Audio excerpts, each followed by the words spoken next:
Hello guys, welcome to my YouTube channel. और आज की कहानी का शीर्षक है अपने दुख मुझे दे दो। शादी की रात बिल्कुल वह न हुआ जो मदन ने सोचा था। जब चिकली भाभी ने फुसलाकर मदन को बीच वाले कमरे में धकेल दिया तो इंदु सामने शॉल में लिपटी हुई अंधेरे का भाग बनी जा रही थी। बाहर चिकली भाभी, दरिया आबाद वाली फूफी और दूसरी औरतों की हंसी रात के खामोश पानी में मिश्री की तरह धीरे धीरे घुल रही थी। औरतें सब यही समझती थी, इतना बड़ा हो जाने के पर भी मदन कुछ नहीं जानता, क्योंकि जब उसे बीच रात को नींद से जगाया गया तो वह बड़बड़ा रहा था, कहाँ लिए जा रही हो मुझे। इन औरतों के अपने दिन बीत चुके थे। पहली रात के बारे में उनके शरीर शौहरों ने जो कुछ कहा और माना था, उसकी गूंज उनके कानों में बाकी न रही थी। वह खुद रस बस चुकी थी और अपनी एक और बहन को बसाने पर तुली हुई थी। धरती की यह बेटियां मर्द को यूं समझती थी जैसे बादल का टुकड़ा हो, जिसकी तरफ बारिश के लिए मुंह उठाकर देखना ही पड़ता है। न बरसे तो मन्नतें माननी पड़ती हैं, चढ़ावे चढ़ाने पड़ते हैं, जादू टोने करने पड़ते हैं। हालांकि मदन कालका जी की इस नई आबादी में घर के सामने खुली जगह पर पड़ा इसी वक्त का मुंतज़िर था।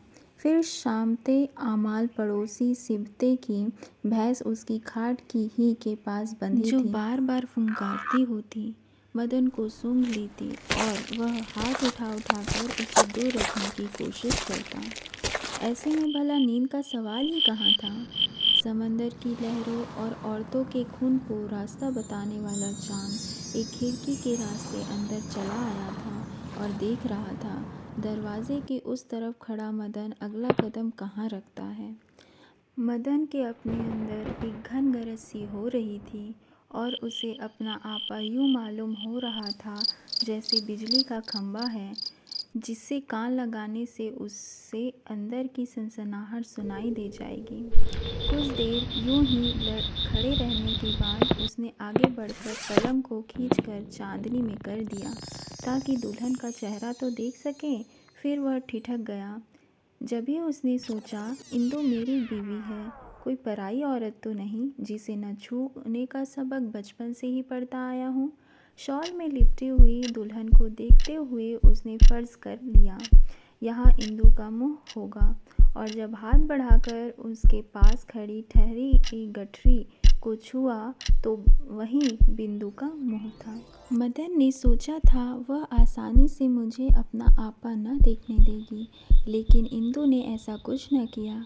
जैसे पिछले कई सालों से वह भी इसी लम्हे की मुंतज़िर हो और किसी ख्याली भैंस के सूंघते रहने से उसे भी नींद न आ रही हो। गायब नींद और बंद आंखों का बेचैनी अंधेरे के बावजूद सामने फड़फड़ाता हुआ नजर आ रहा था। ठोड़ी तक पहुँचते हुए आमतौर पर चेहरा लंबोतरा हो जाता है, लेकिन यहाँ तो सभी गोल था।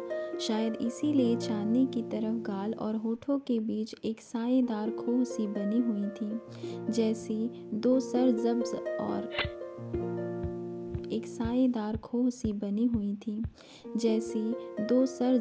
और शाबाद टीले के बीच होती है।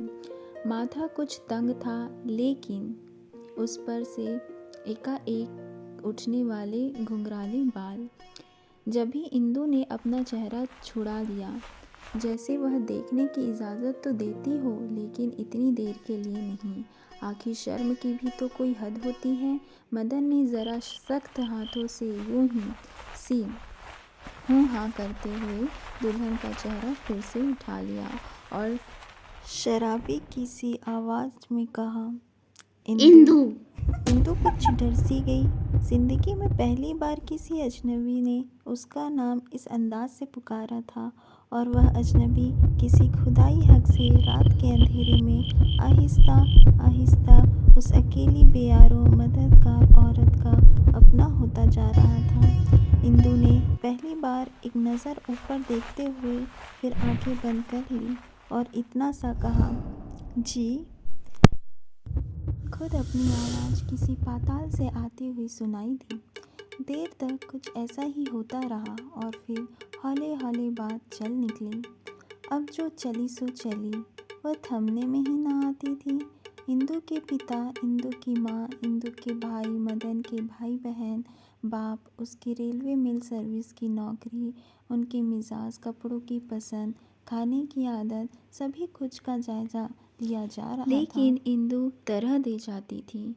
इंतहाई मजबूरी और लाचारी में मदन ने अपनी माँ का जिक्र छेड़ दिया, जो उसे 7 साल की उम्र में छोड़कर दिक्के अर्ज़े में चलती बनी थी। जितनी देर जिंदा रही बेचारी, मदन ने कहा, बाबूजी के हाथ में दवाई की शीशियाँ ही रही। हम अस्पताल की सीढ़ियों पर और छोटा पाशी घर में चूंटियों के बिल पर सोते रहे और आखिर एक दिन 28 मार्च की शाम और मदन चुप हो गया। चंद ही लम्हों में वह रोने से ज़रा इधर और घिंगी से ज़रा उधर पहुंच गया। इंदु ने घबराकर मदन का सिर अपनी छाती से लगा लिया। उस रोने ने पल भर में इंदु को भी अकेलेपन के इधर और बेगानेपन से उधर पहुंचा दिया था। मदन इंदु के बारे में कुछ और भी जानना चाहता था, लेकिन इंदु ने उसके हाथ पकड़ लिए और कहा, मैं तो पढ़ी लिखी नहीं हूँ जी, पर मैंने माँ बाप देखे हैं, भाई और भाभियाँ देखी हैं, 20 और लोग देखे हैं।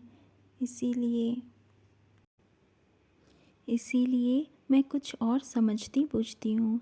मैं अब तुम्हारी हूँ, अपने बदले में तुमसे एक ही चीज़ मांगती हूँ। रोते वक्त और उसके बाद भी एक नशा सा था।